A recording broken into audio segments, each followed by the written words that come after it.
சின்ன கம்யூனிட்டிலேருந்து வளர்த்துறோம். இது வந்து ஜல்லிக்கட்டு குமாருக்கெல்லாம் போகும். ஆனால் சேனா ஆயிடுச்சு, கண்ணு குட்டி போட்டு இருக்குது.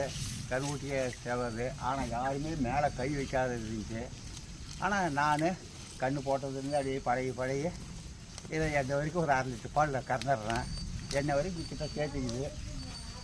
கண்ணுக்குட்டிக்கே நான் கொடுத்துட்றேன். கண்ணுக்குட்டி தான் குடிச்சு நல்லா வளருது.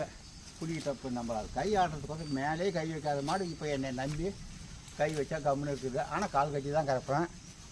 ஆனால் அது கவுண்டியாக ரன் பிடிக்குது நல்லா. இப்போது மாடு இது போகுது, குமாருக்கு போது வெளியே ரன்கள் அடிக்குது. ஆனால் உண்டாத போல் நாங்கள் விடுறதில்லை. மாடு சென்னையாச்சுன்னு சொல்லிட்டு நாங்கள் விடலை. இந்த முறை தை மாதம் எதுனா ஜல்லிக்கட்டு பொங்கல் சீசனில் ஜல்லிக்கட்டு தெருவில் விட்டு பார்க்கலாம். ஆனால் கை கிடைக்கு சேமா பிக்கப் பண்ணுது. இது நாட்டு மாடு தான். அதுக்கு புள்ள பக்கத்துலேயே இருக்குது. இப்போ அது செம ரன் பிடிக்குது. அது பால் குடிக்குதுன்னு சொல்லிட்டு தான் நான் அப்படியே கையாடி ஒரு 6 லிட்டர் கறந்துது. காலையில் ஒரு 6 லிட்டர் அது நாட்டு மாடு நாங்களே கறந்து நாங்களே டீ காய்ப்பா மோர் பண்ணிக்கிறோம். ஆனால் இது வேறு மாடுகள்லாம் இருக்குது, அது பால் கறந்து ஊற்றிடுறோம். ஆனால் இந்த மாட்டு பால் வரைக்கும் ஒருத்தர் கரண்டி பக்கத்துலேயே இருக்குது. இப்போ தான் கரண்டி அவுத்து விட்றேன்.